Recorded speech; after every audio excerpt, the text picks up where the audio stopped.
नमस्कार विद्यार्थी मित्रांनो आणि वाचकांनो, की मी एक पुस्तक लिहिलेलं आहे किंवा आता अभ्यास एज्युकेशन सिस्टीम बदलण्याचं गव्हर्नमेंटचं एक धोरण आहे.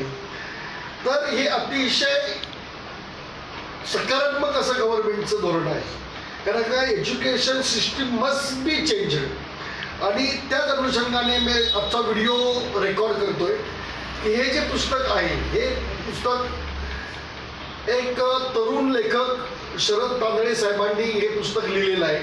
मी शरद तांदळे सरांना पर्सनली काही ओळखत नाही, पण हे त्यांचं पुस्तक मी वाचलेलं आहे आणि या पुस्तकाच्या माध्यमातून त्यांचा जो एक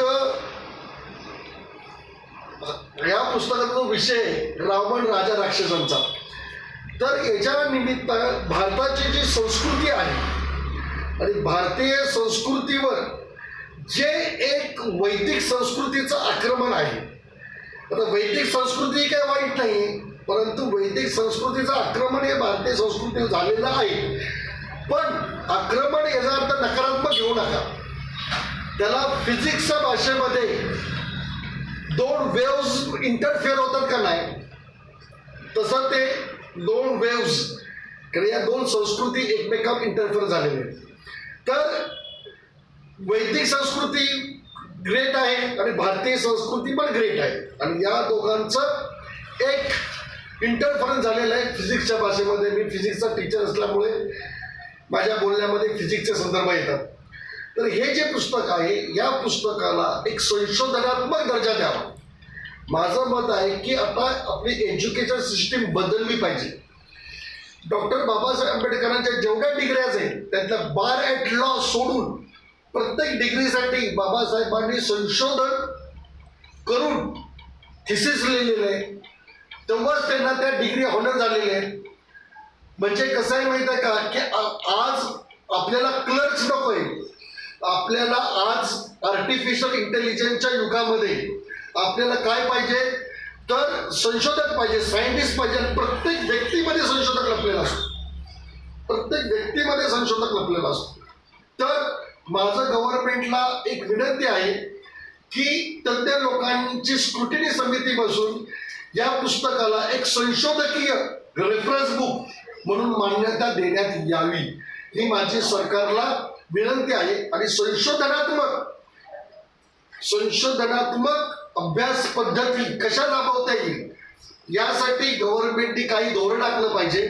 आणि त्याचबरोबर मला एक गोष्ट सांगायची आहे की सेंट्रल गव्हर्नमेंट हे एक रिस्पेक्टेबल किंवा एक रिस्पेक्टेबल सोडा पण रिस्पॉन्सिबल गव्हर्नमेंट आहे, गव्हर्नमेंटची एजन्सी. मी पहिला Newton's laws of motion must be modified नावाचा प्रबंध साधारण 10 वर्षापूर्वी लिहिला होता. गव्हर्नमेंटने 8 वर्ष झाले असतील साधारण. गव्हर्नमेंटने त्याचं कॉपीराईट ब्लॉक करून टाकलेला आहे. त्यानंतर मी दुसरा थिसिस गव्हर्नमेंटला सबमिट केला, Sachin किरस theory of time compensation. तो सुद्धा गव्हर्नमेंटने ब्लॉक केलेला आहे. तो 2023 मध्ये दिला होता. 2 दिवसापूर्वी मला त्याचा मेल आलेला आहे. आणि तिसरं जे पुस्तक आहे ते पुस्तक म्हणजे भारतीय संशोधनातला मैलाचा दगड आहे. तो सुपर कम्प्युटर नंतरचा मैलाचा दगड आहे. सन इंटिग्रेट अँड मून डिफरन्शिएट नावाचा मी जो प्रबंध लिहिलेला आहे, हा प्रबंध गव्हर्नमेंटने ब्लॉक केलेला आहे. मला समजत नाही गव्हर्नमेंटचं काय चाललेलं आहे. सन इंटिग्रेट अँड मून डिफरन्शिएट हा जगाच्या इतिहासातला सर्वश्रेष्ठ शोध आहे. का? कारण ॲझॅक न्यूटन यांनी कॅल्क्युलसचा शोध लावला, कॅल्क्युलसचा शोध लावला. डिफरन्शिएशन ही process greatest of great Isaac Newton यांनी शोधलेली. पण ॲझॅक न्यूटन किंवा लायब्निट्झ किंवा इव्हन अल्बर्ट आइन्स्टाईन हे गुरु आहेत माझे, परंतु त्यांनी सुद्धा डिफरन्शिएशनचा अर्थ सांगितला नव्हता, इंटिग्रेशनचा अर्थ सांगितला नव्हता. डिफरन्शिएशन म्हणजे सन इंटिग्रेट्स अँड मून डिफरन्शिएट. इंटिग्रेट कोण करतो? सन करतो. आणि डिफरन्शिएट कोण करतो? मून करतो.